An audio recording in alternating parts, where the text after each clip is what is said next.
Alhamdulillah, alhamdulillahilladzi 'adada khalqihi wa ridha nafsihi wa zinata 'arsyihi wa midada kalimatihi. Asyhadu an la ilaha illallah wahdahu la syarika lah wa asyhadu anna Muhammadan 'abduhu wa rasuluhu la nabiyya ba'dah. Raditu billahi rabba wa bil islami dina bi Muhammadin nabiyya wa rasulah. Rabbi shrah li sadri wa yassir li amri wa hlul 'uqdatam min lisani yafqahu qawli. Amma ba'd. Alhamdulillah, pada malam yang berbahagia ini kita masih dipertemukan kembali dalam keadaan sehat walafiat. Mudah-mudahan Allah berikan keberkahan dalam umur kita, Allah berikan keberkahan dalam segala urusan dunia kita. Karena kata Allah, karena kata Nabi, siapa saja yang menyibukkan dirinya, kehidupannya, urusan dunianya dengan banyak mendekat kepada Al-Quran, maka Allah akan mudahkan segala urusan dunianya yang lain. Banyak orang yang mengejar dunia, tapi sifat dunia gimana, Pak? Semakin dikejar, semakin menjauh. Sifat dunia itu semakin diberikan, akan orang semakin rakus. Itu sifat dunia, Pak, ya? Semakin dapat, semakin dibuat kita rakus. Buktinya banyak gitu ya. Hari ini banyak terlihat jelas di mata kita gitu, Pak. Dipertontonkan. Itulah dunia. Dan kita nggak bisa mengubah dia. Memang udah modelnya begitu gitu. Yang bisa kita rubah adalah cara kita menyikapi dunia tersebut. Karena dunia akan mengejar-ngejar kita ketika kita mempersiapkan diri kita untuk akhirat. Semakin banyak yang kita siapkan untuk akhirat, dunia akan semakin rindu dengan kita tanpa kita harus mengejar-ngejar dia. Baik, alhamdulillah. Ngulang sedikit, Pak, review, ulangan sebentar. Ulangan materi kita di bulan sebelumnya, masih ingat, Pak? Ayat kursi. Apa? Pak Edi, Pak, nggak ikut kemarin ya? Baik, dalam ayat kursi ini apa yang Allah terangkan dalam ayat, dalam bait-baitnya, dalam setiap kalimatnya?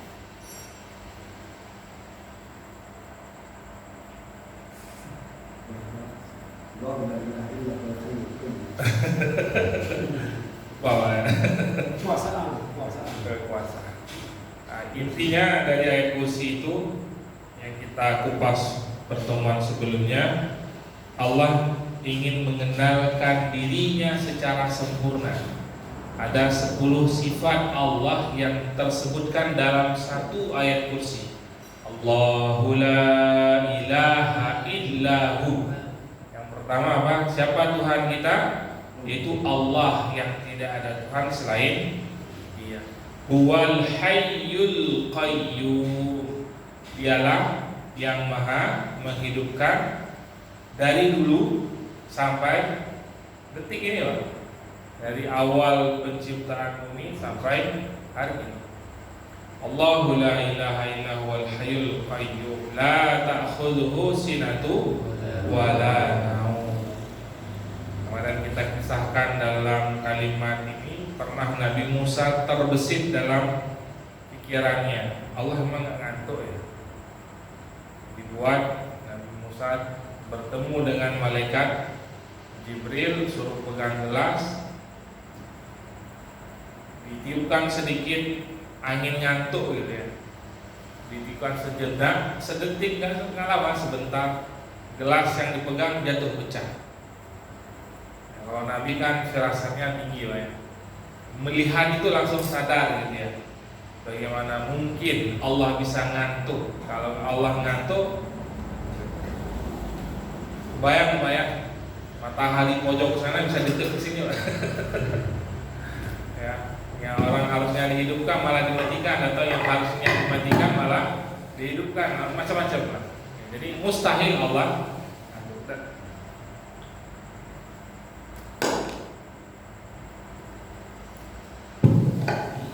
dan begitu terus sampai selesai ayat. Nah, pada malam hari ini kita akan coba kupas dari beberapa ayat, kita kumpulkan yang menyebutkan ada 9 janji Allah dalam Al-Quran. Kira-kira kalau Allah berjanji berkhianat? Tidak mungkin. Tidak mungkin. Allah ketika menyebutkan dalam ayat Al-Quran tentang perkara apa saja pasti akan dipenuhi, pasti akan ditepati janjinya. Kalau manusia biasanya, makanya dalam bahasa Arab Pak, kalau bahasa Indonesia kalau janji ada bahasa lain Pak, istilah lain yang menunjukkan itu adalah sebuah janji.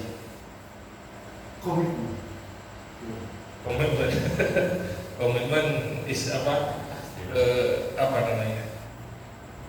Maka dalam bahasa Arab cukup spesifik, makanya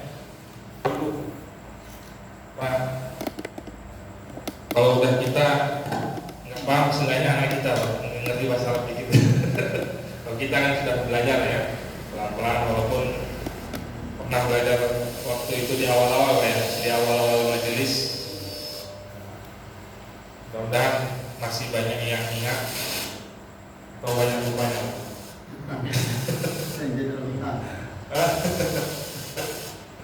Nah, dalam bahasa Arab kalau kita janji udah janji gitu Pak ya.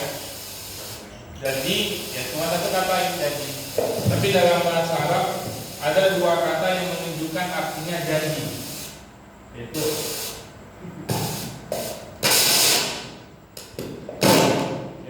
Yaitu al-wa'du, yang kedua al-ahdu.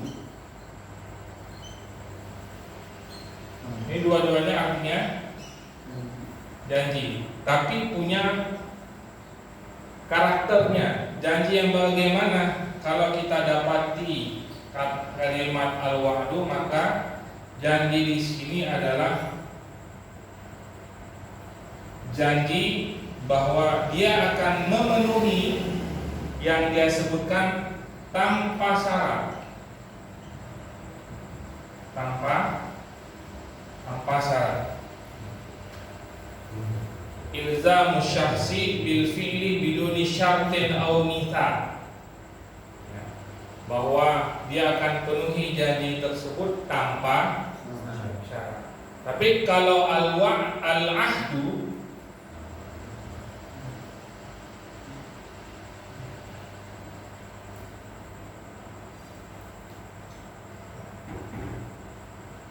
kalimat al-ahdu. Al-ahdu huwa wa'dun maqrunun bi syartin wa mithaq. Janjinya akan dipenuhi dengan syarat.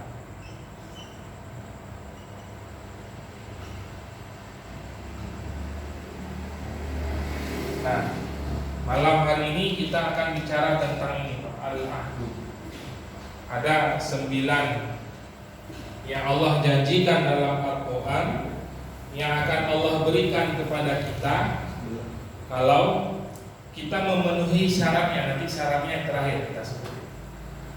Syaratnya adalah disebutnya langsung nanti di sini. Baik, apa saja yang ke-9 janji Allah tersebut? Janji Allah bagi orang yang beriman. Janji Allah bagi orang yang beriman. Jadi ada 9 yang Allah janjikan dalam Al-Quran.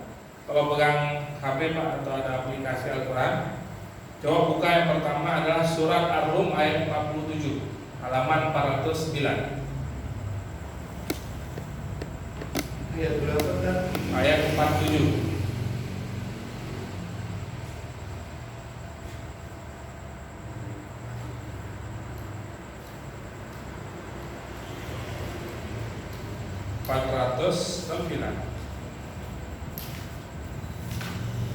Di situ Allah menyebutkan Bismillahirrahmanirrahim.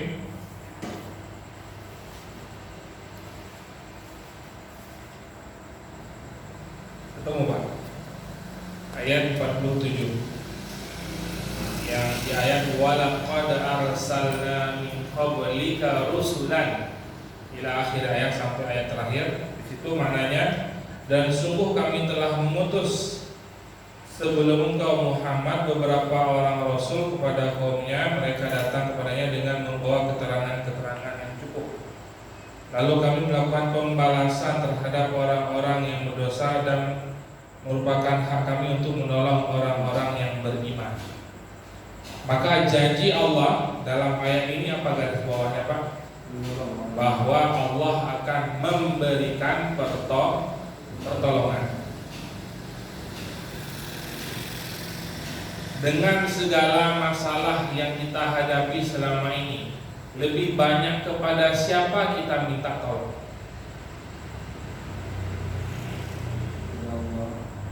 Kepada manusia atau lebih banyak kepada Allah?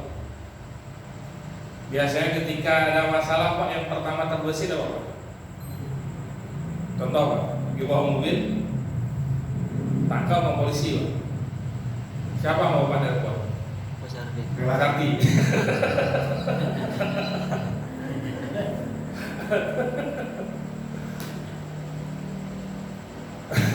Enggak salah, betul. Ya betul, karena namanya juga minta pertolongan Pak ya. Tapi ketika kita masih berharap banyak pada manusia Pak, maka pasti penyelesaiannya akan panjang biasanya. Bisa jadi puas, bisa jadi, tapi lebih banyak tidak mau kecewa ketika kita berharap kepada manusia. Tapi coba ketika kita berhadapan dengan masalah, langsung yang kita telepon langsung ke Allah. Ya, telepon sendiri, nggak pakai HP itu. Ya Allah, saya lagi ada masalah, tolong mudahkan. Kira-kira mudah nggak kita terpancing emosi Pak? Ketika kita sudah ngadu awalnya dengan Allah, sebelum berhadapan dengan masalah nih, dan kita serahin duluan, ya Allah saya ada masalah nih, pasti jauh lebih teredam emosi kita. Tapi kalau berharap sama manusia, ditelepon kadang-kadang udah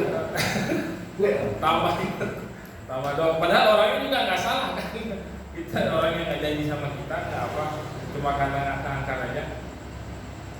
Maka beruntungnya kita orang yang beriman, orang yang mengucap kalimat syahadat, yang mana Allah selalu hadir memberikan pertolongan buat kita.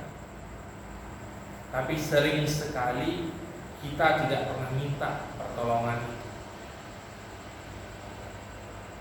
Doa yang kita baca ketika masuk masjid, Allahumma ftahli abwaba rahmat. Rahmat itu kan ke rahimnya apa rahmat itu? Kasih sayang.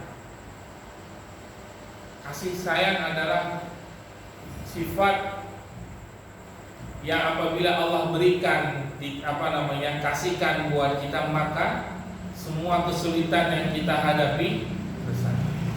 Rahmat itu juga memiliki makna dalam Al-Quran sebagai maghfirah, ampunan. Maka kurang lebihnya begini, ya. Kata Allah, wahai hambaku, engkau yang sudah masuk ke dalam masjid, aku menunggu kamu mau minta apa. Sebelum kamu turunkan tanganmu, doamu sudah aku kabulkan. Sebelum turun tanganmu, doamu sudah aku kabulkan. Hadir ini kita hadir ke masjid, tapi rasanya hanya baru kadang-kadang datang yang aku sholat aja. Padahal itu momen-momen di mana Allah menunggu. Apa salahnya kita luangkan waktu sejenak untuk angkat tangan minta sama ngadu? Ada nggak batasan permasalahan yang nggak boleh kita ngadu sama Allah? Nggak ada. Nggak ada Pak, unlimited ya. Everything ya. Everything. Pokoknya semua masalah, baik masalah keluarga, yang masalah dengan anak, masalah dengan kantor kita, masalah. Kenapa hari ini kita panjang itu masalah nggak selesai-selesai? Ya bisa jadi selama ini kita ngadunya pada manusia. Kita berharapnya pertolongan dari manusia. Padahal Allah yang langsung minta nanya ke kita. Setiap kali kita datang ke masjid kan bahasanya begini. Hai hambaku, kamu mau apa? Minta. Maka perlu kita ajari anak-anak kita kalau di masjid banyak-banyak doa, baik minta. Kalau saya sering mana, masa yang kecil itu ya, minta apa deh? Minta rumah nih. Oh iya, minta lah. Minta apa? Gak ada yang kecil lagi tuh, mau apa? Punya rumah, punya helikopter, udah minta aja pokoknya, minta. Jadi nggak kita batasi, minta apa aja. Apa mustahil bagi Allah itu? Nggak ada mustahil. Dan bagi Allah kecil. Dan bagi Allah sangat mudah sekali. Maka kadang-kadang kita suka membatasi diri. Maka kadang-kadang Allah jangan batasi, minta aja apa. Yang mustahil bagi manusia sesuatu kecil buat Allah. Yang impossible buat manusia possible buat nggak ada yang sulit bagi Allah. Maka di ayat ini Allah janjikan ketika kita beriman Allah akan memberikan pertolongan. Kemudian yang kedua di surat Al-Hajj ayat 38. Apa yang Allah janjikan bagi orang yang beriman? Halaman 336. 336.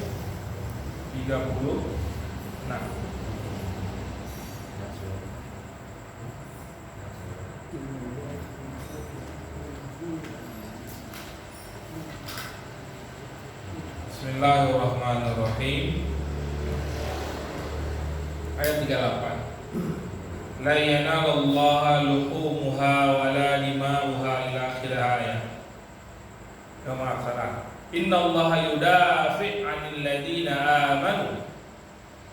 Innallaha la yuhibbu kulla khawanin kafur. Poinnya ada di mana, Pak? Sesungguhnya Allah membela orang yang beriman. Allah memberikan advokasi, kalau bahasa kita advokat membela, betul ya? Advokat. Allah kasih pembelaan buat kita. Kadang kita merasa sendiri ketika tidak ada orang yang berdiri di belakang kita. Kadang kita sering merasa ada yang dukung saya. Tapi dalam ayatnya Allah bilang apa? Aku jadi pembela bagimu. Pembela dalam artian bukan membela untuk urusan yang salah, Pak ya. Tapi ketika kita berada dalam kegentingan, kita sedang berhadapan dengan sesuatu yang berat untuk kita hadapi, Allah yang akan membela. Maka berapa banyak dalam pertempuran, dalam peperangan yang dihadapi oleh Rasulullah, malaikat langsung turun atas perintah Allah. Seperti di perang Badar, disebutkan dalam riwayat itu kan, orang-orang kafir Quraisy ketika selesai perang kan ditangkap. Mereka nanya, siapa yang tadi di barisan kalian yang pakai baju putih? Karena di antara mereka nggak ada yang pakai baju itu gitu. Maksudnya nggak umum gitu, nggak umum orang itu orang Arab pakai baju itu. Nggak ada, coba lihat, nggak ada.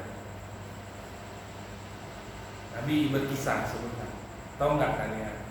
Ketika tadi pertempuran, berapa puluh ribu malaikat ikut bertempur.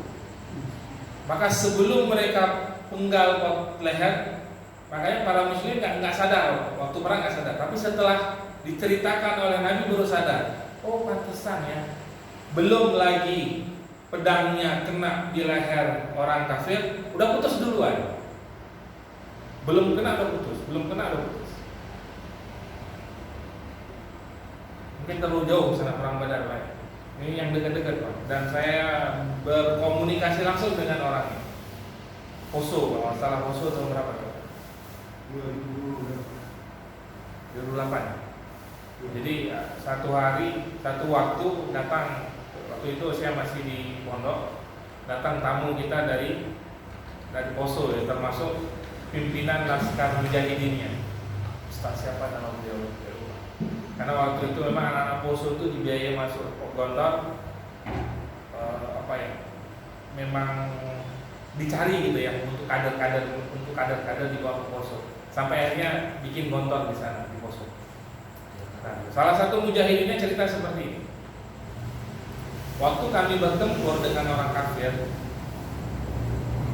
sahabat di sampingnya itu dia bilang berteriak, dia maju padahal itu diberondong dengan peluru itu.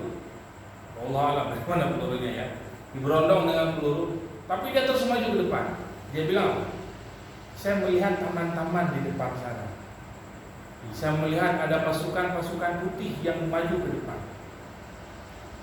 yang bertempur. Tapi saya lihat nggak ada itu, bukan orang kita gitu. Karena kan setiap kali itu kan ada tanda, apa pita atau apa gitu ya. Tapi ini bukan pasukan kita, tapi langsung maju ke depan sana. Dan banyak lagi kisah-kisah yang begitu kan. Artinya apa? Allah ketika melihat kaum muslimin dalam keadaan genting, pasti Allah akan turunkan pembelaannya.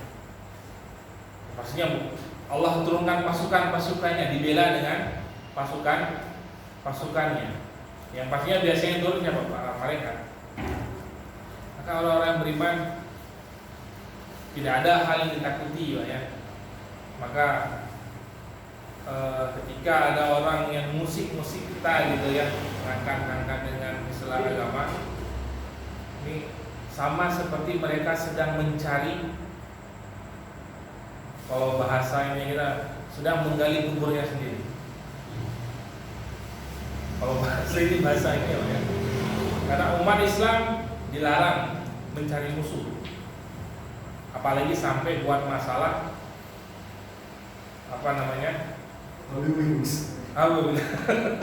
ya begitulah Pak ya. Tapi ketika berhadapan pantang mundur. Dan Indonesia termasuk sejarah mencatat Pak ya, dari seluruh pejuang-pejuang yang ada, mayoritasnya kaum muslimin. Ya kaum muslimin. Makanya nggak ada yang perlu kita takuti. Ada yang udah hadapi aja. Karena Allah pasti akan memberikan pembelaan. Tapi jangan kita yang cari masalah gitu ya. Jangan kita yang mulai masalah. Pembelaan. Kemudian di ayat pertama dari pertolongan, yang kedua pembelaan. Kemudian yang ketiga di surat Al-Hajj ayat 54 halaman 338 ayat 54. Bismillahirrahmanirrahim. وَلِيَعْلَمَ الَّذِينَ أُوتُوا الْعِلْمَ أَنَّهُ الْحَقُّ مِنْ رَبِّكَ فَيُؤْمِنُوا بِهِ فَتُخْبِتَ لَهُ قُلُوبُهُمْ إِلَى آخِرِ ayat. Di sini menunjukkan dan agar orang-orang yang telah diberi ilmu meyakini bahwa Al-Quran itu benar dari Tuhanmu, lalu mereka beriman dan hati mereka tunduk kepadanya. Dan sungguh Allah memberi petunjuk bagi orang-orang yang beriman. Dapat pertolongan, dapat pembelaan, dapat petunjuk. Apa guna petunjuk? Biar kata tersesat. Apalagi Pak petunjuk itu Pak? Kita ketika paham rutenya, ada nggak kekhawatiran Pak? Kita datang ke satu daerah yang kita sudah tahu tempatnya, ada nggak rasa was-was, ada nggak Pak? Nggak ada. Kenapa? Aku udah tahu. Tapi kalau datang di tempat yang nggak ada penunjuk arahnya gitu, was-was kita kan, nyampe nggak ya? Nanti gimana ya di sana? Jangan-jangan nanti begini, jangan-jangan begini. jangan nggak bisa dilewatin, macam-macam. Maka ketika Allah berikan petunjuk huda kepada kita, maka kehidupan ini bukanlah sesuatu yang menakutkan. Karena banyak orang hidup ini kayak dibikin susah, Pak. Gimana Pak Adi? Enggak kan? Santai, Pak. Santai. Udah dapat petunjuk, Pak, santai aja udah. Ya, pokoknya tiap hari Jumat banyak lah yang harus dikerjakan ya. Bukan hari Jumat, berarti dari malam, dari Kamis sudah sibuk, Pak ya. Ya, udah begadang-begadang tuh ya. Makanya malam Kamis suka hilang.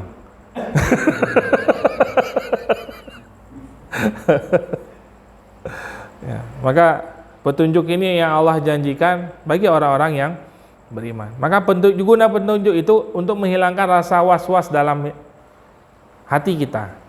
Kita dibuat, ya udah, jalan aja. Nggak ada yang perlu dikhawatirkan, nggak ada yang perlu ditakutkan. Masalah atasan bawahan di kantor, ya biasa aja lah. Ya, biasa aja. Nah, cuma kalau di kedinasan mungkin ada ini ya, senioritas ya. Harus taat itu Tapi saya rasa pasti ada juga aturan-aturan. Kalau yang aturan yang perintah yang bagaimana yang boleh diikutin kan, saya rasa pasti ada juga yang model begitu. Adapun yang melanggar pasti boleh lah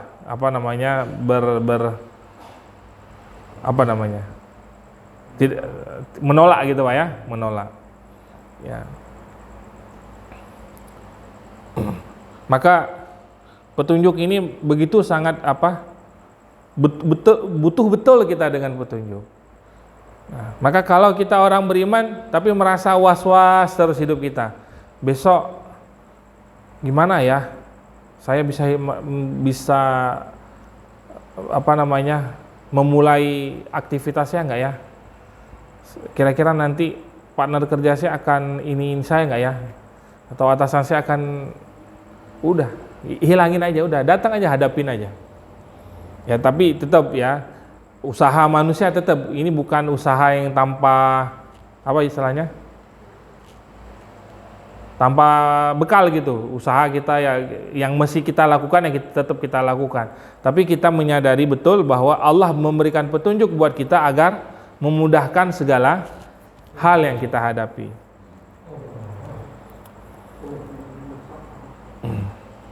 وَلِيَعْلَمَ الَّذِينَ أُوتُوا الْعِلْمَ أَنَّهُ الْحَقُّ مِنْ رَبِّكَ. Nah, yang keempat,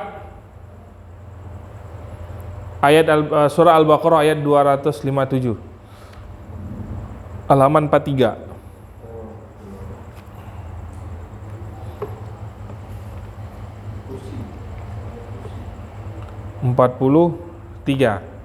Ayat 257.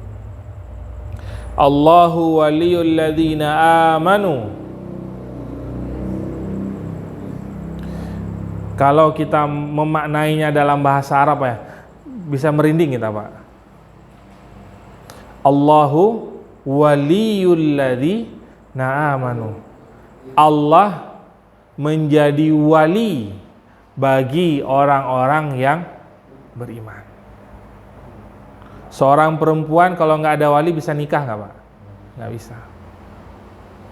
Begitu kuat posisi wali.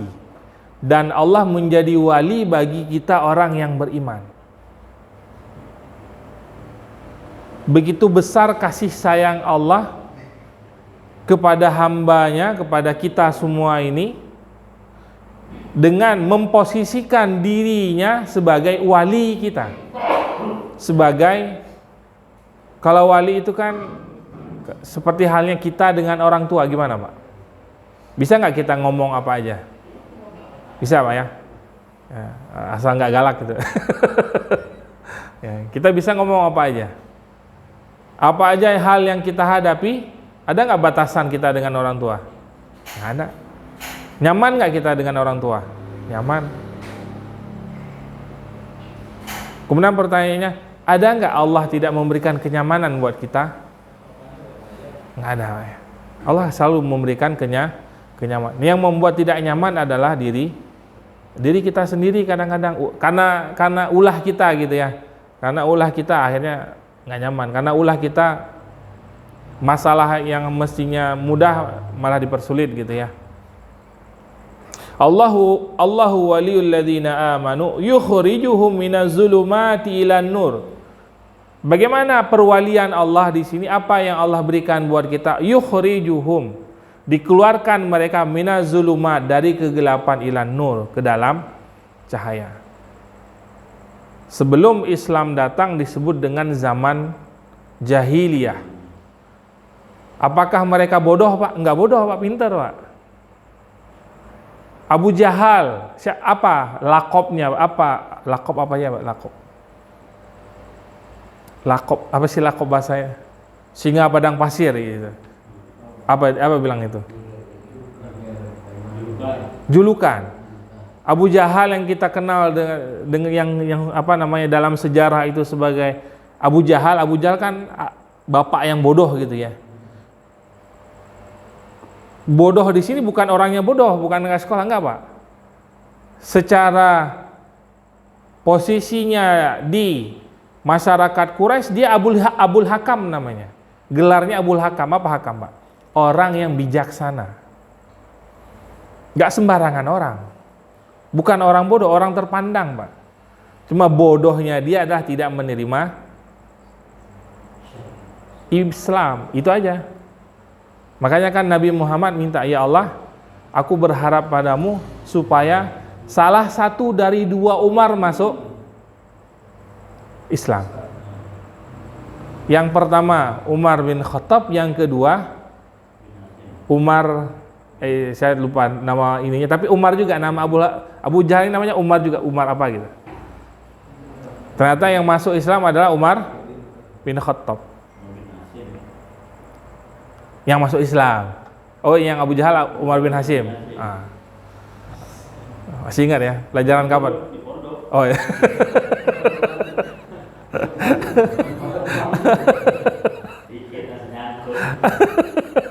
Alhamdulillah, masih berat tuh ilmunya. Nah. Yukhrijuhum minaz zulumati ilan nur walladzina kafaru awliya'uhumut taghut. Adapun orang-orang kafir, penolong mereka, wali mereka adalah taghut. Taghut itu apa? Taghut itu kalau bahasa ini setan. Pokoknya yang rusak itu taghut dah tuh. Taghut. Pernah dengar, Pak ya? Pemimpin taghut gitu. Biasanya suka keluar dari ini ya. Ininya taghut gitu ya. Pasti nggak akan jauh dari itu. Kalau bilang teroris pasti ada tauhidnya macamnya. Nah, jadi ada kita, Allah yang menjadi wali langsung, dan Allah mengeluarkan kita dari kegelapan ke terang benderang. Allah berikan kita cahaya. Kembali sedikit zaman jahiliyah tadi. Ketika Islam datang, maka zaman itu penuh dengan peradaban. Maka kalau ditanya siapakah yang memulai peradaban? Islam. Islam yang memulai peradaban. Kapan? 1400 tahun yang lalu. Tapi hari ini dalam buku sejarah, dalam buku sains, Pak ya, disebutkan bahwa zaman-zaman pemerintahan Islam, ketika dunia dikuasai Islam, disebut dengan zaman kegelapan. Maka ada yang menarik, kalau pernah dengar video potongan lah ya, ceramahnya Erdogan ya. Ketika engkau Barat menyebutkan zaman kegelapan yang mana yang kau maksud? Apakah zaman ketika masa Khalifah Harun ar-Rasyid, ketika ilmu pengetahuan berkembang dengan pesatnya? Ketika penemuan-penemuan dalam berbagai macam teknologi itu dimulai? Zaman kegelapan yang mana yang kalian maksud? Jadi orang Barat itu menganggap zaman-zaman masa kekhilafan Islam itu zaman kegelapan. Padahal itu semua adalah zaman keemasan. Tanpa penemuan-penemuan itu hari ini mungkin kita masih manusia purba, Pak. Dan semua ulama-ulama itu menemukannya, penemuan-penemuan tersebut hasil dari tadabbur ayat-ayat Al-Quran. Makanya kenapa sekarang kok berhenti? Yang tadabburi kita yang sudah masa-masa apa nih Pak? Maksudnya mestinya anak muda yang mengkaji ini biar bangkit lagi Pak. Maka oleh Ustadz Budi Ashari beliau sebutkan apa? Orang Islam tidak akan bangkit kalau Al-Quran ini belum masuk ke hati-hati anak muda. Ini kan yang ngaji-ngaji biasanya mayoritas, mohon maaf Pak, tapi bagus Pak.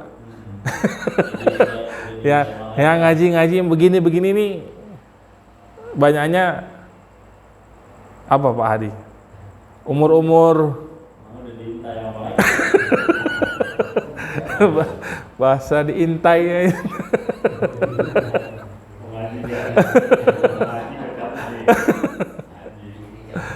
Nah,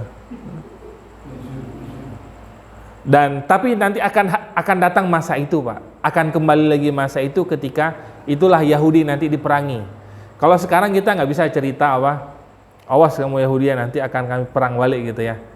Masa apa namanya, masa ketika Islam bangkit kembali kan, yang bisa kita doakan mudah-mudahan anak kita masuk bagian pasukan itu. Kalaulah kita nggak masuk, tapi setidaknya anak kita atau turunan kita. Makanya kita menjadikan diri kita menjadi soleh agar keturunan setelah kita ini menjadi orang-orang yang bermanfaat buat agama. Jangan sampai ya belum masanya ini kebangkitan Islam, jadi nggak perlu soleh-soleh banget lah. Salah. Mestinya kitanya yang perlu soleh agar anak kita nanti dapat efek dari kesolehan kita menjadi bagian pembela-pembela Islam yang kuat. Nah, maka di surah Al-Baqarah ini Allah berjanji gitu, memberikan perlindungan, kasih sayang. Wali itu kan orang yang melindungi, orang yang memberikan kasih sayang. Kita ulang Pak. Tadi yang pertama Pak, Allah menjadi penolong Pak ya. Kemudian yang kedua, pembela atau advokasi ya tadi ya, dikasihkan pembelaan. Kemudian yang ketiga memberi petunjuk. Yang keempat memberikan perlindungan atau perwalian. Yang kelima, di surat An-Nur ayat 55 halaman 357.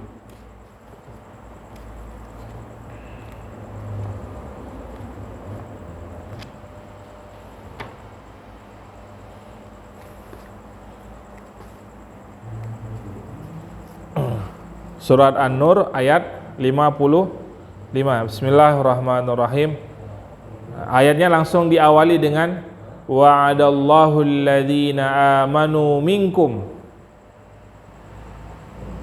Nah, ini bisa masuk ke ini tadi nih Pak. Al-wa'du tadi apa Pak? Tanpa syarat. Allah janji tanpa syarat. Di sini Allah janji tanpa syarat nih Pak. Wa'adallahu alladhina amanu minkum wa 'amilus shalihat la yastakhlifannahum fil ardi kama stakhlafal ladzina min qablihim.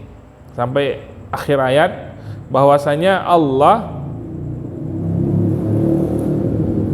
telah menjanjikan kepada orang-orang di antara kamu yang beriman dan yang mengerjakan kebajikan bahwa Dia sungguh akan menjadikan mereka berkuasa di bumi sebagaimana Dia telah menjadikan orang-orang sebelum mereka berkuasa. Islam berapa lama Pak berkuasa di bumi Pak? Lama Pak. Sampai masa terakhir kan Turki Utsmani Pak ya. Turki Utsmani kapan jatuh Pak? Tahun 1900-an ya? Apa 1800-an? Baru kalau dihitung tahun mungkin belum jauh-jauh amat lah gitu ya. Sepanjang itu Islam yang menguasai dunia ini. Ya, Islam yang menjadi yang ngatur gitu ya. Ketika Islam ngatur semuanya aman. Aman dalam artian nggak ada yang dipaksakan, nggak ada yang terzolimi. Karena memang dalam Islam sendiri nggak boleh kita menzolimi orang gitu ya, nggak boleh kita membuat orang itu sengsara gitu ya, nggak boleh. Makanya ketika bumi dikuasai oleh orang-orang yang beriman, maka yang berada di bawah kuasanya pasti aman, pasti aman. Nah makanya Allah berikan kekuasaan bagi. Cuma memang pertanyaannya adalah dengan untuk hari ini, Pak, untuk hari ini ya kondisi kita lagi di bawah nih, lagi di bawah kita. Kita perlu banyak berbenah gitu. Kita perlu banyak memperbaiki diri. Yang bisa kita siapkan apa? Generasi berikutnya biar lebih baik lagi. Makanya anak-anak kita jangan sampai kita jauhkan dari Al-Qur'an, Pak. Baik dia di pondok udah pastilah dekat dengan Al-Quran. Walaupun nggak di pondok bukan berarti nggak bisa dekat dengan Al-Quran, sangat bisa. Ya sebagaimana kita hari inilah. Ya di mana ada kajian-kajian Al-Quran, deketin dia dengan Al-Quran. Ya. Kemudian yang keenam, nah jadi yang kelima tadi, Allah berikan kekuasaan bagi orang-orang yang beriman. Kalau kita kembali ke kalimat wa'dun tadi ini, berarti apa? Allah memberikan itu tanpa syarat. Tanpa syarat, bukan sesuatu yang berat. Ketika kamu beriman, langsung Allah kasih kita. Maka dengan mudah Allah langsung memberikannya. Dan sungguh Dia akan meneguhkan bagi mereka dengan agama yang telah Dia ridhoi. Dan Dia benar-benar mengubah keadaan mereka setelah berada dalam ketakutan menjadi aman sentosa sampai akhirlah. Yang keenam, ini yang sering kita baca, Pak ya, mungkin seringlah kita dengar. Surah Al-A'raf ayat 96, halaman 163.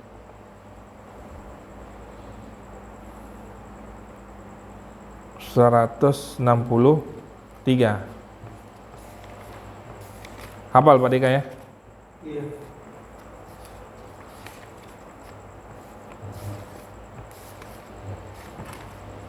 Al-A'raf ayat 163.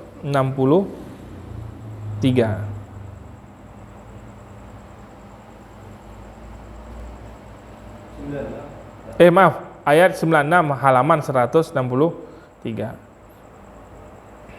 Walau anna ahlal qura, ini sering Pak ya. Walau anna ahlal qura amanu wattaqau la fatahna alaihim barakatim minas sama'i wal ard walakin kadzabu fa akhasnahum bima kanu yaksibun. Di sini ada kalimat walau. Walau bahasa Arabnya kalau, bahasa Indonesianya kalau. Lau itu kalau. Seandainya penduduk negeri ini beriman dan bertakwa. Ada syarat berarti di sini Pak ya. Ada iman dan takwa. Apa yang Allah berikan? La fatahna, akan Allah bukakan baginya alaihim barakatim, barokat, keberkahan dari langit dan bumi. Arti barokah apa Pak?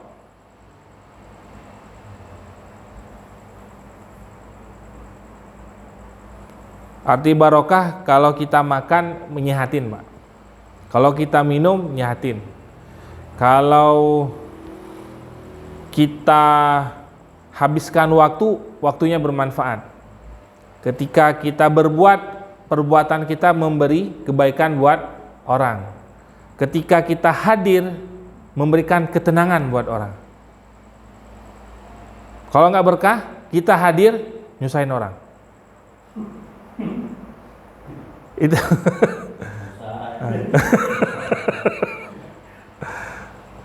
jadi kalau ingin lihat umur kita berkah apa enggak Pak, coba hadir di majelis Pak. Kalau kita hadir, alhamdulillah datang juga orang ya. Ciri-ciri Pak ya, ciri-ciri apa? Umur kita ini berkah buat orang. Tapi kalau kita datang, ya dia lagi. Pasti panjang nih urusannya. Pasti beli apa? Ini yang simpel jadi susah dah. Ini buat ngukur Pak ya, buat ngukur diri kita Pak. Ngukur diri kita berkah atau musibah. Pak kita datang ya, tapi kok orang merasa musibah dengan kedatangan kita? Pertanyaan, ada nggak orang yang begitu Pak? Ada ya?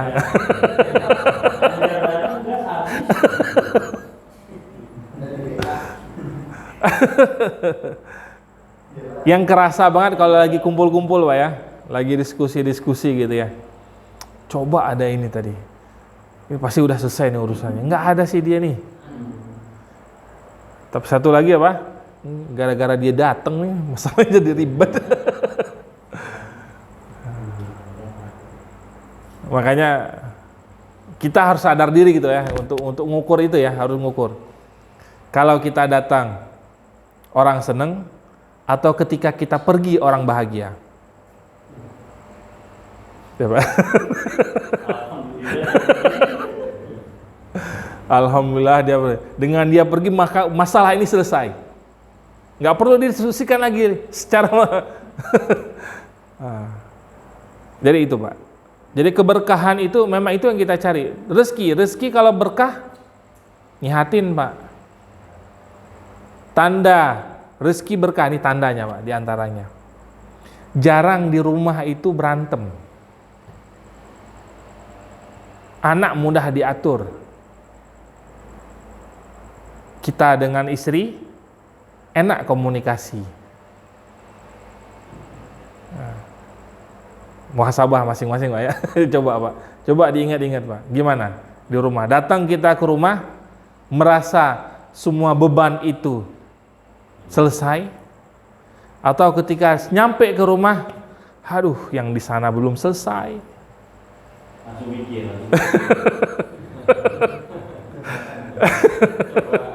Coba. Itu tanda diantara Pak ya, diantara rezeki yang kita bawa berkah atau enggak. Karena anak yang besar dari harta yang haram pasti bandel Pak. Bukan pasti apa? Tapi bukan semua bandel orang tuanya nggak berkah, enggak ya. Tapi indikatornya ke sana. Suruh sholat susah banget. Ada anak yang nakal gitu, tapi suruh sholat seneng dia, mau sholat. Ya mungkin itu memang turunan kita kali ya. Dulu juga bandel kali ya. Tapi anak-anak yang untuk ibadah itu susah banget. Suruh ngaji susah gitu ya. Suruh sholat susah. Dengan istri dikit-dikit berantem gitu Pak ya, dikit-dikit masalah sepele panjang. Nah ini ya, jangan-jangan yang kita bawa ke rumah itu bukan rezeki, tapi api neraka ya. Kalau bahasa ininya ya, bahasa hadisnya apa? Kamu sedang membawa api neraka dalam rumahmu. Nauzubillah min dzalik. Maka untuk itu Allah akan berikan keberkahan itu kalau seandainya kita beriman dan kita bertakwa. Iman sini udah, nah nanti kita bahas terakhir. Iman itu gimana sih sebenarnya? Ya, kompetensi baru disebut orang beriman itu gimana? Nanti kita kupas terakhir. Nah, itu yang keenam. Yang ketujuh di surat Al-Munafiqun ayat 8 halaman berapa? 555.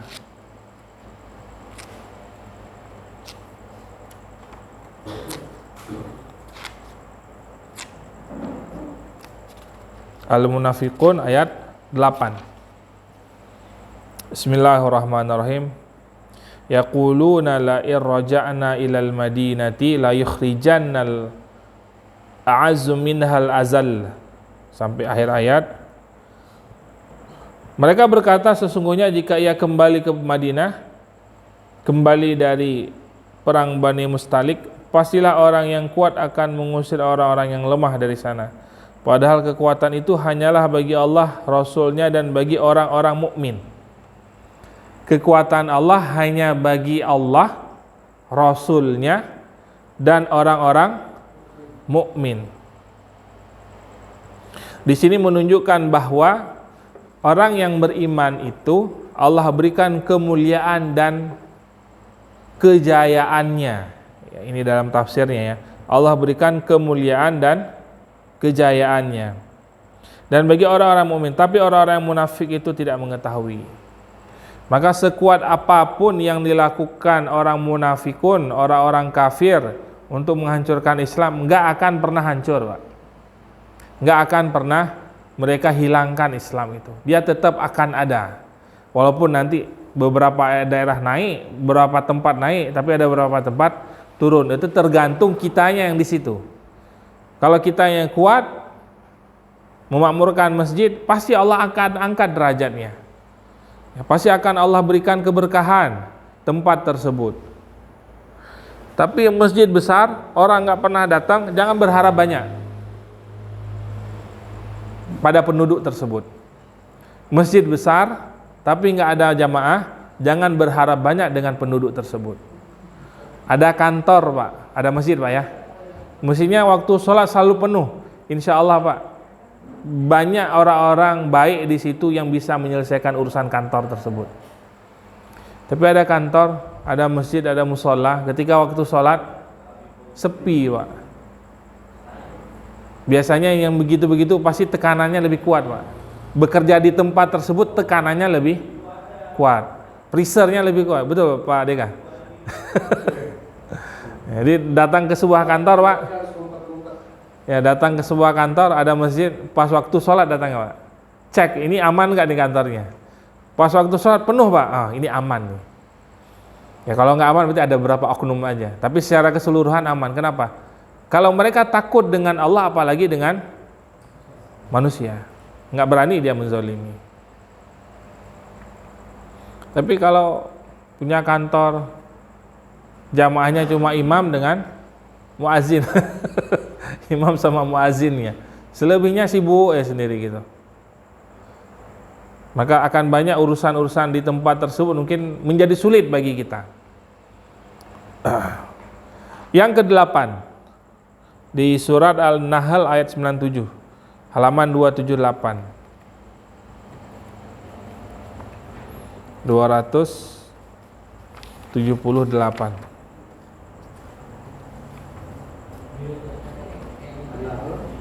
An-Nahl ayat 97.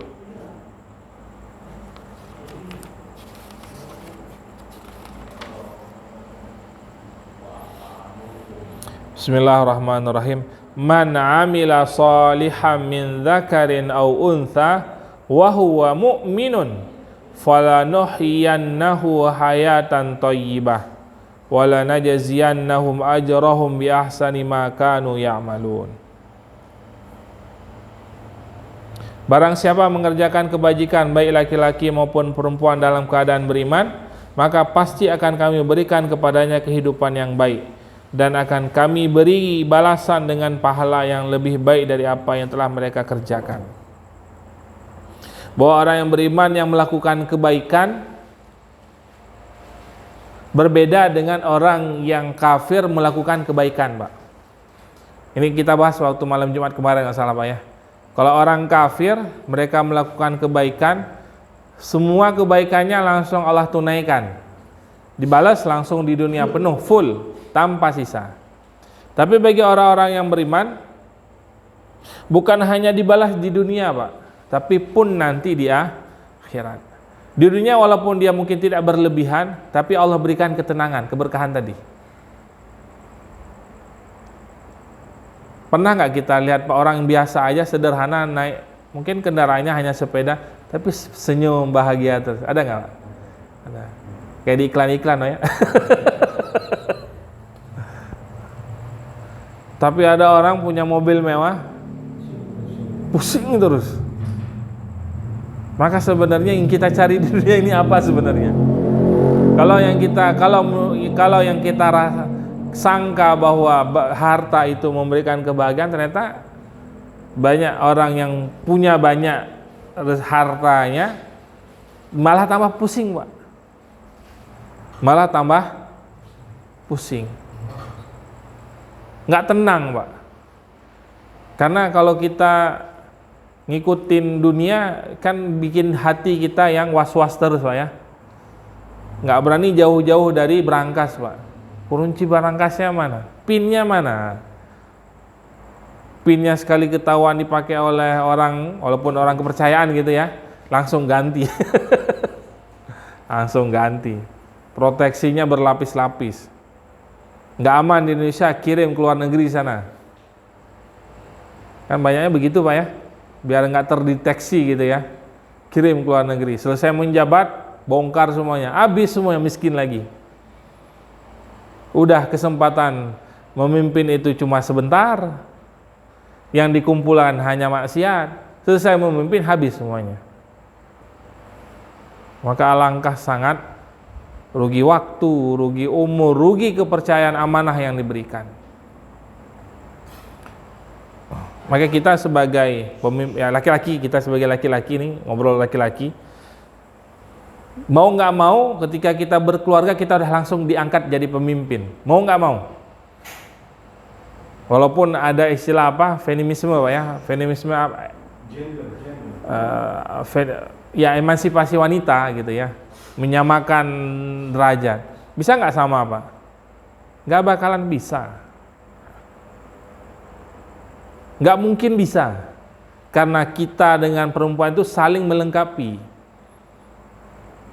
Ketika sendiri-sendiri banyak kurangnya, tapi kalau berdua sempurna. Makanya dalam Islam hanya ada laki-laki dan perempuan. Ya, nggak ada yang namanya laki-laki dengan ini yang lagi rame Pak ya, lagi rame ini. Ini perlu kita waspadai juga anak. Kalau dulu anak kita pacaran takut kita Pak ya, maksudnya suka sama perempuan takut gitu ya. Kalau hari ini dia seneng sama perempuan, alhamdulillah. Maka sampai Bu Eli Risman apa Pak kata beliau, beberapa kali pelatihan saya ikut bersama beliau, kalau anak saya nanti menikah, yang saya akan minta otopsi atau apalah, minta surat keterangan periksa bagian dubur belakang. Sampai begitu beliau, berulang kali beliau ngomong seperti itu. Begitu riskannya. Kalau dulu riskan mencari jodoh yang masih segel gitu. Kalau hari ini mencari pemimpin yang tepat gitu Pak ya, pemimpin yang bisa berdiri tegak, bukan yang susah bilanginnya. Itulah kondisi hari ini gitu Pak ya. Dan mereka berani mempertontonkannya, itu yang bikin kita tambah miris. Dan orang tuanya biasa aja, disodori dengan pemahaman-pemahaman. Nah, yang lebih parah lagi Pak, pemuka agama gitu ya. Pemuka agama mengangkat-ngangkat, mencari-cari ayat gitu ya, membenarkan. Bukan pemuka agama mungkin, apa ya, orang yang kalau dilihat saat ininya punya basic agamanya ada gitu lah. Bukan pemuka agama, bukan pemuka. Tapi mengangkat-ngangkat seperti pingin dapat stempel bahwa sebenarnya dalam agama boleh, nggak ada masalah kok gitu ya. Itu terlalu naif sekali gitu ya. Dari segi mananya boleh gitu. Apa mereka nggak pernah dengar kisah kaum Sodom gitu ya, Nabi Lut ya. Nabi Lut, saking begitu bahayanya penyakit itu sampai hari ini masih Allah sisakan. Kan jadi batu Pak ya. Dan hari ini masih kita lihat bagaimana batu itu bentuk manusia. Ada yang tidur, dilihat dua-duanya laki-laki. Nauzubillah. Ya, kita berharaplah anak-anak kita jauh dari pemikiran-pemikiran seperti itu. Karena ngeri banget anak remaja Pak. Anak-anak SMA itu ngeri Pak, ngeri banget. Itu apa ya? Benar-benar kita perlu kasih pengertian gitu ya, pengertian ke mereka. Ini salah. Kalau ada yang seperti ini, bendera pelangi-pelangi udah langsung coret. jangan masuk hitungan teman kamu. Nggak rugi kamu nggak berteman dengan dia. Karena itu penyakit itu nular. Nggak hari ini, besok. Kecuali kita yakin saya bisa nyadarin dia, itu silakan. Ya, tapi kita lihat kapasitas anak kita apa ya. Kira-kira ini kamu bukannya nyadarin dia, malah nanti kamu yang terjerumus. Baik, lanjut. Berikutnya yang keberapa, Pak? Ke-8 ya. An-Nahl ayat 97, halaman 278. Udah tadi ya. Oh, berarti yang ke-9 terakhir ya. Al-Maidah ayat 52. 117. Al-Maidah ayat 52.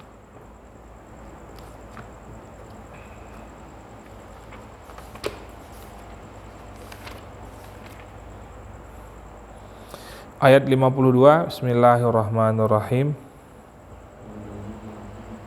Maka kamu akan melihat orang-orang yang hatinya berpenyakit segera mendekati mereka, yaitu Yahudi dan Nasrani. Saya berkata, kami takut akan mendapat bencana. Mudah-mudahan Allah akan mendatangkan kemenangan kepada Nabi atau sesuatu keputusan dari sisinya, sehingga mereka menjadi menyesal terhadap apa yang mereka rahasiakan dalam diri mereka. Maka orang-orang yang beriman itu Allah berikan kemenangan. Ya, banyak sudah kemenangan lah yang kita yang Islam torehkan dalam sejarah ya. Nah, baik, itu 9 tadi apa yang Allah janjikan bagi orang-orang yang beriman. Nah, sekarang pertanyaannya, iman itu sebenarnya iman yang bagaimana yang bisa Allah kategorikan masuk dalam kategori orang-orang yang sudah amanu bil haq gitu ya. Benar-benar sudah imannya. Nah, jawabannya ada di surat Al-Ankabut ayat 2 sampai 3, halaman 396, Pak. 396.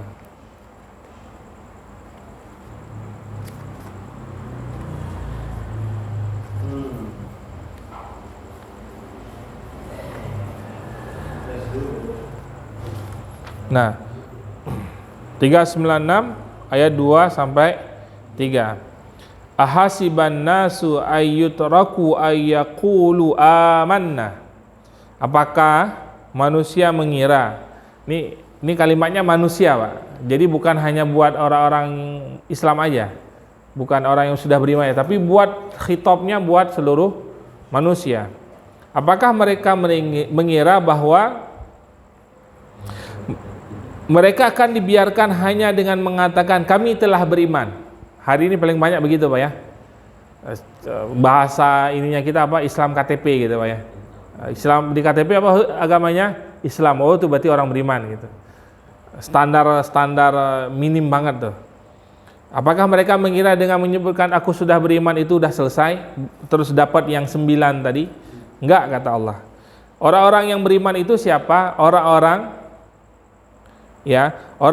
yang dan sungguh kami telah menguji orang-orang sebelum mereka. Oh ini ya, maaf.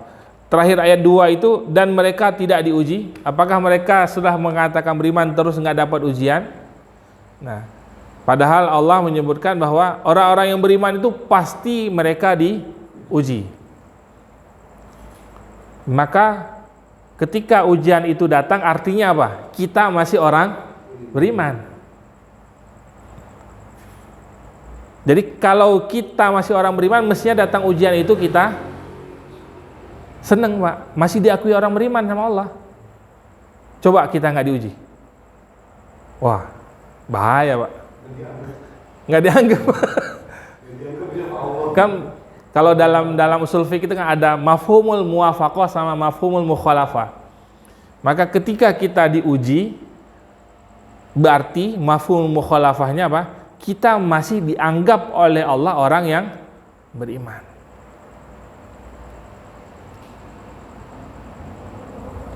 Maka ujian itu sebagai bukti legal bahwa kita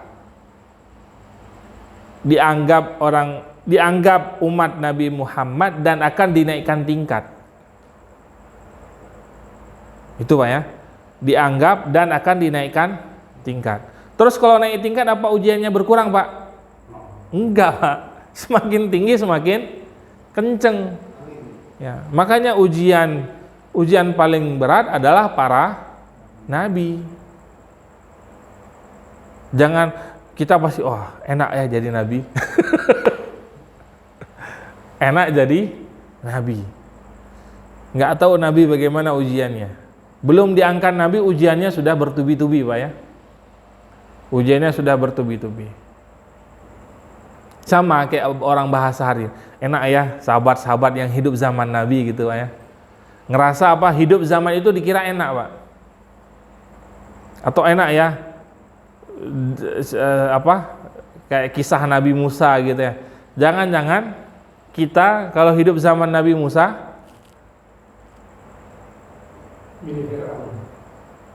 anak buahnya Fir'aun. Nauzubillah. Jangan-jangan anak buahnya Fir'aun. Siapa Nabi Musa? Gembala kambing, ngomong cadel. Nggak punya mestinya miskin gitu, biasa aja. Terus datang nyodorin tentang agama baru gitu ya untuk zaman itu. Adapun Fir'aun orang berkuasa, pinter, punya jabatan, semua kekuasaan, tunduk sama dia. Negeri yang dia pimpin makmur, Pak. Kan nggak ada kisahnya Fir'aun berontak, nggak ada rakyatnya kan, Pak. Artinya apa? Dia memerintah dengan baik. Secara pemerintahannya baik, makmur. Tapi karena nggak beriman tadi ini, makanya ketika kita merasa diri kita sedang banyaknya ujian, tidaklah lebih berat dari apa yang dihadapi oleh para nabi. Maka seberat-beratnya ujian dunia, jadikan itu sebagai motivasi dalam diri kita bahwa kita masih dianggap orang beriman.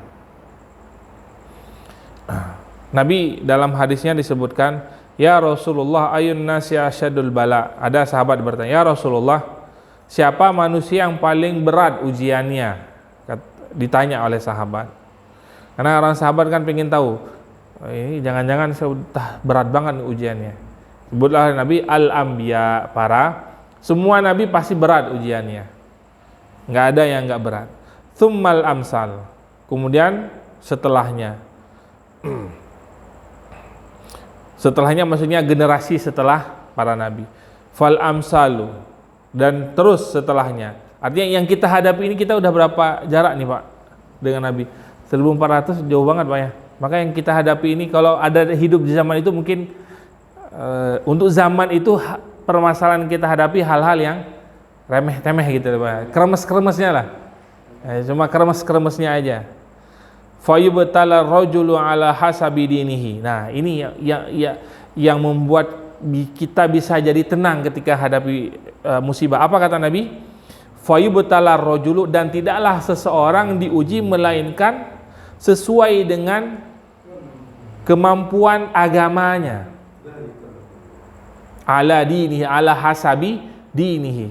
Allah nggak akan nguji kita dia berat sesuai dengan ketaatan kita. Dalam artian gini, Pak, kualitas iman kita ini masih di sini, maka ujiannya maksimal ya di sini aja.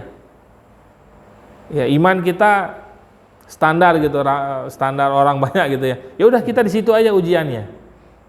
Tapi ketika iman kita, maka seperti para ulama-ulama habaib gitu, Pak ya. Apa kita kira beliau-beliau nggak ada ujian, Pak? Penuh dengan ujian, Pak. Tapi tidak dihadirkan di hadapan kita. Tidak disebut tidak diceritakan di hadapan kita. Banyak beliau ujiannya. Ala hasabi dinihi fa in kana dinuhu sulban istadda balauhu. Seandainya ketika mendapatkan ujian yang di sini tadi itu dia lewat, sukses, maka ujian itu akan naik, Pak. Maka hari ini kalau Bapak merasa ujiannya tambah berat, bukan kitanya yang punya banyak masalah dengan Allah, tapi apa? Allah melihat iman kita bagus, di tahap ini kita udah bagus, naik dikit, bagus, naik lagi nanti, bagus, semakin tinggi ya semakin bagus. Maka semakin berat ujian menurut kita, maka Allah semakin besar perhatian buat kita. Innallaha idza habba 'abdan ibtalahu. Konsep manusia ketika jatuh cinta, menyayangi, nggak pingin orang yang disayanginya tersakiti, kecewa dan lain sebagainya Pak ya. Tapi Allah konsepnya kalau cinta sama hambanya dikasih ujian. Maka kita ini semua yang masih sehat walafiat, masa-masa pandemi ini orang-orang yang dicintai Allah. Nikmat Pak ya. Betul Pak. Kita masih dicintai oleh Allah. Baik, alhamdulillah. Cukup Pak ya. Nah, jadi indah banget Pak ya, indah banget. Tapi takut ya, kalau saya pribadi takut ya, misalnya ada permasalahan hamil, dia namanya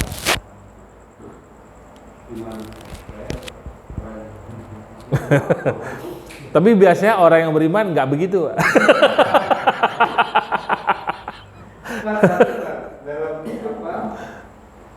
Dalam berdoa gitu, boleh nggak kita nagih?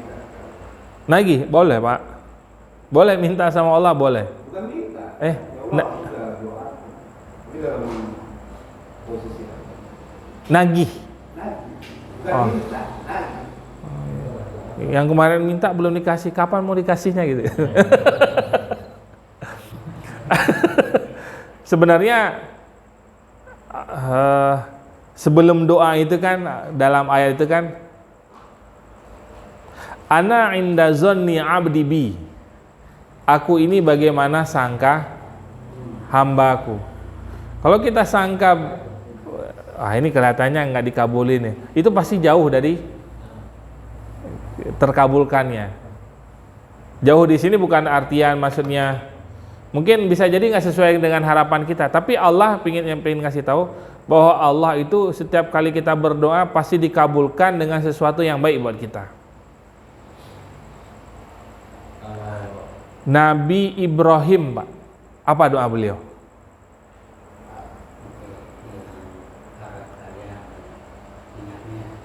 Gimana Pak?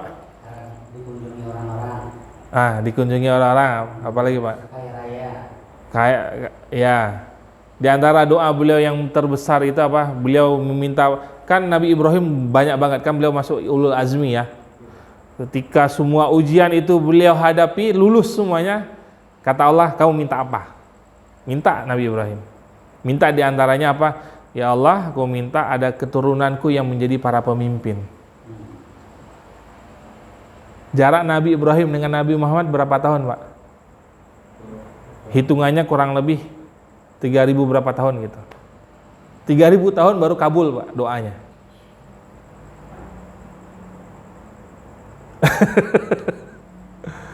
Jadi kata-kata bijak itu katanya Allah itu menjawab doa kita dengan 3 hal. Kalau dia akan jawab iya, maka doa kita akan dikabulkan. Dijawab tidak, maka Allah akan memberikan yang terbaik. Kalau dia akan memberikan yang terbaik, tapi kalau belum itu Allah sudah mempersiapkan yang terbaik buat kita. atau bisa jadi doa kita itu sudah dikabulkan sama Allah dengan sesuatu yang lebih baik, tapi kita nggak nyadar. Kita minta ini dimudahkan gitu urusan ini, ternyata Allah mudahkan yang lainnya juga gitu. Tapi kita nggak merasa, karena kita nggak merasa minta doa yang ini, kita merasa itu bukan minta doa kita karena keberhasilan kita aja. Padahal bisa jadi itu dari buah dari doa kita yang satu ini. Paham Pak ya maksudnya? Ya. Kalau ini kan kalau maksa cuma sampai di bukan gini nih, boleh nggak untuk kata-kata tunjukkan kekuasaanmu? Itu kayak kita nggak percaya sama baik gitu kan, gitu. itu seperti yang dilakukan oleh Yahudi Pak. Kalau Yahudi kan begitu Pak ya, karena aku belum melihat wahai Musa, itu kan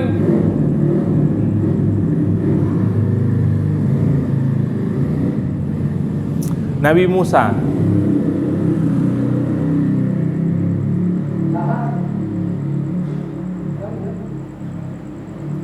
Nabi Musa Pak, umat Nabi Musa ya, baru selesai ditolong dari kejaran Fir'aun Pak. Kebayang nggak Pak? Lautan terbelah. Sampai nyebrang sana udah selamat dari kejaran Fir'aun, turun langsung makanan manna wassalwa, turun langsung dari langit Pak. Kebayang nggak Pak? Turun langsung makanan dari langit, bisa dimakan karena kelaparan, makan. Tapi ketika mereka minta, Nabi Musa minta, ayo beriman kepadaku. Apa yang dijawab sama mereka Pak? Itu kan udah berapa banyak mukjizat yang di luar ditampakkan langsung Pak. Apa kata mereka? Kami belum yakin, kami ingin ketemu langsung. Biar hati kami tenang katanya. Itu orang Yahudi Pak. Bani Israel Pak ya. Makanya kan Nabi Musa minta kan naik ke atas bukit, ditinggalin umatnya sama saudaranya Harun ya, Nabi Harun. Aku tinggalkan kamu, tolong dijaga ini ya, tolong dijaga umatku gitu. Minta sama Allah, ya Allah, aku pengen lihat dirimu biar hatiku tenang gitu ya. Kamu jangan lihat ke atas deh, lihat dulu ke gunung ini aja dulu. Ya, ketika dibuka itu pintu langit udah gemetar semua Pak. Pingsan Nabi Musa. Sadar, dah ampun ya Allah, enggak minta lagi dah. Tapi umatnya masih minta, mana Tuhannya yang perlu aku sembah itu yang mana? Makanya sama kayak tadi itu, mana ya Allah kekuasaanmu ya, nggak perlu kita minta begitu. Allah pasti akan memberikan yang terbaik. Tapi boleh kita minta seperti ini Pak, seperti kisah yang dulu yang pasukan Serbia yang ditangkap sama Soviet Pak ya. Bosnia, ya Allah, tunjukkan kekuatanmu kepada orang kafir ini. Ya, aku berharap, aku minta padamu ya, kabulkan doaku, tunjukkan kekuasaanmu kepada orang kafir. Kalau begitu mungkin boleh. Menurut saya sih boleh sih kalau untuk itu Pak ya. Karena kan kita ingin, itu kan dakwah juga Pak ya, dakwah. Wallahu a'lam bishawab. Baik, alhamdulillah, mudah-mudahan malam hari ini yang sedikit yang kita pelajari mudah-mudahan masuk dalam hati kita. Yang pastinya setiap kali kita tadabbur Al-Quran itu semakin rasa-rasanya nggak ada yang sia-sia di dunia ini Pak. Rasa-rasanya nggak ada yang berat, nggak ada yang begitu berat. Ya, rasa-rasanya semuanya indah gitu Pak ya. Dan mudah-mudahan ya Al-Quran ini menemani kita di dunia dan juga nanti di alam kubur kita sampai ke akhirat insyaallah. A'udzubillahi minasyaitonirrajim. Bismillahirrahmanirrahim. Rabbana innaka ta'lamu ma la na'lam. Rabbana zidna ilman warzuqna fahman.